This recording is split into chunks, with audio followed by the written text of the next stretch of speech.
যারা যারা এখনো রথমেলায় যাননি তারা চলে আসতে পারেন আমাদের ধামরাই ঐতিহ্যবাহী রথমেলায়। রথ টান হয়ে গেছে কিন্তু রথমেলা কিন্তু এখনো রয়ে গেছে। আমিও উল্টো রথের পরের দিন গিয়েছিলাম রথমেলায় ঘুরতে, কারণ রথ টানের সময় অনেক লোকজন থাকে, এই জন্য আর কখনোই যাওয়া হয় না। রথ টানের পরে আমি যাই, আর আমি আমার ভাতিজাকে নিয়ে গিয়েছিলাম। আপনারাও আসতে পারেন। এ মাসের 27 তারিখ পর্যন্ত এই মেলা আছে, এরপর শেষ হয়ে যাবে। সবাইকে আমার নমস্কার, আদাব। কেমন আছেন সবাই? আশা করছি সবাই অনেক অনেক ভালো আছেন। যারা যারা আমার ভিডিও দেখছেন তাদেরকে অনেক অনেক ধন্যবাদ।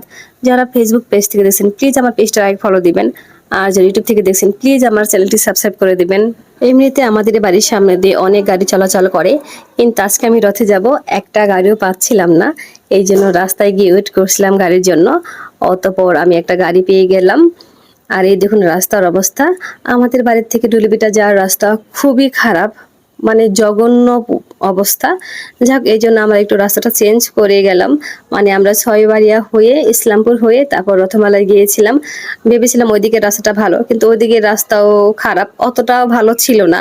মানে জাকিতে খুবই খারাপ অবস্থা হয়ে গেছে আমার। যাই হোক, শখ করে গিয়েছি, এটুকু তো কষ্ট সহ্য করতেই হবে। তবে আমি আর কখনোই ওইদিকে যাওয়ার চেষ্টা করব না, আর আমি তেমন একটা যাইও না ধামরাইয়ের ওইদিকে, কারণ আমার শ্বশুর বাড়ি থেকে সবসময় আমরা সাভার হয়ে আমার বাবার বাড়ি আসি, ওইদিকে তেমন একটা যাওয়া হয় না। আর এই জন্যই জানা ছিল না যে এতটা খারাপ, শুনেছিলাম খারাপ, কিন্তু আজকে নিজ চোখে দেখে আসলাম। এই তো চলে আসছে রথ মেলায়, আর মেলায় এসে দেখি এত এত লোকজন। আমি তো ভেবেছিলাম আমি সবার পরে আসছি মেলায়, আর দেখি যে না, আমার মতো আরো অনেকেই আছে, তারা হয়তো বা রথ টানে আসেনি, এই জন্য এখন এসেছে। আর একটা মজার ঘটনা কি জানেন, আমি কিন্তু ধামরাইয়ের মেয়ে, মানে আমার বাবার বাড়ি থেকে ধামরাই এই রথ মেলায় যেতে সময় লাগে 30 মিনিট, কিন্তু আমি কখনোই রথ টান দেখিনি। আগে হচ্ছে বাবা কখনোই যেতে দিত না, আর এরপর আর নিজে থেকে কোনো ইচ্ছা হয়নি, কারণ এত লোকজন হয়, অনেক দূর দূর থেকে এই রথ টান দেখার জন্য কিন্তু ধামরাই আসে। এই জন্য আমরা কাছ থেকে আর আমাদের কখনোই যাওয়া হয়নি, কারণ এত ভিড়ের মধ্যে মানে কখনো ইচ্ছাই হয়নি কেন জানি। ধামরাই রথে কিন্তু সবকিছু পাওয়া যায়, জামা কাপড় থেকে শুরু করে ব্যাগ, জুতা, সাজগোজের জিনিস, হাঁড়ি পাতিল, মানে সবকিছুই, অনেক ধরনের খাবার দাবার।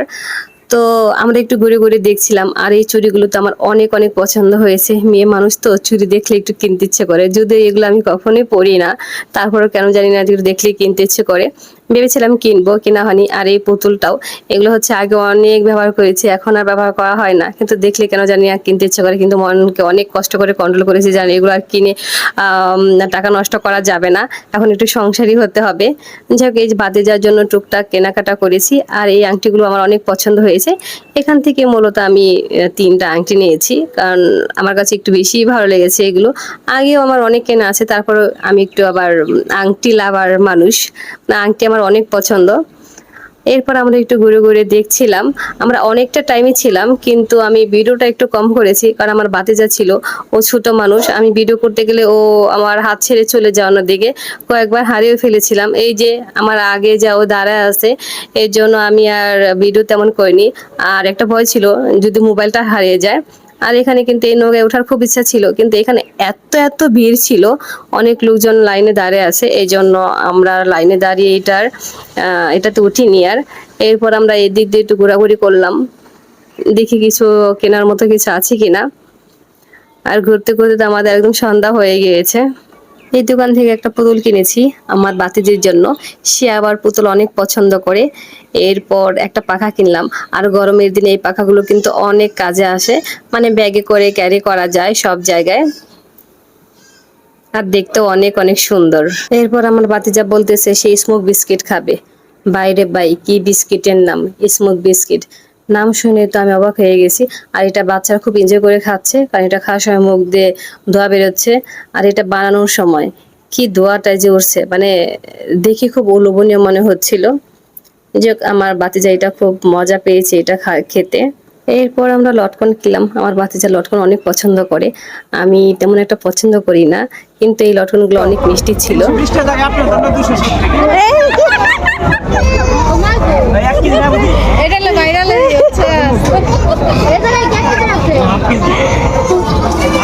এই ভাইয়াটা বলতেছিল ভালো করে ভিডিও করে নিতে, তার দোকানটা যেন ভাইরাল করে দিই। তো আমি বলতে পারছিলাম না লজ্জায় যে আমি নিজেই তো ভাইরাল না, আপনার দোকান আমি কিভাবে ভাইরাল করে দিব। এরপর একটু বাবার জন্য আমিরতে কিনলাম। এটা হচ্ছে বাবা বড়দা দুজনেই খুব পছন্দ করে, কিন্তু আমি বুঝতেছিলাম না যে কোন দোকানের মিষ্টি ভালো হবে, কারণ সবগুলো দেখতে আমার কাছে একই রকম মনে হচ্ছিল, আর আমি তো অত ভালো করে চিনি না। আর এগুলো যেহেতু মেলাতে বিক্রি হচ্ছে এই জন্য আরো বুঝতেছিলাম না কোনটা ভালো হবে। এরপর আমরা চলে গেলাম ফুচকার দোকানে। ফুচকা আমরা এখানে বসে খাইনি, পার্সেল নিয়েছিলাম, কারণ অনেক রাত হয়ে গিয়েছিল, সময় ছিল না ফুচকা খাওয়ার। আর বড় ভাতিজা অনেক পছন্দ করে, সে তো আমাদের সাথে যায়নি, ভাবলাম যে বাড়িতে গিয়ে একসাথেই সবাই খাবো। আর এই তো আমি আমার ভাতিজা বসে বসে একটু দুষ্টুমি করছিলাম। মেলায় অনেক ঘোরাঘুরি হলো, এখন বাড়িতে ফেরার পালা। আর যারা এখনো মেলায় আসেননি, আসবেন আমাদের ধামরাইয়ের রথ মেলায়। আজকে এই ভিডিওটি এখানে শেষ করছি, দেখা হবে পরবর্তী ভিডিওতে। সেই পর্যন্ত সবাই অনেক অনেক ভালো থাকবেন, আমার জন্য বেশি বেশি প্রে করবেন। আর আমার ভিডিওটি যদি ভালো লেগে থাকে অবশ্যই লাইক, কমেন্ট এবং শেয়ার করবেন। Bye bye, tata.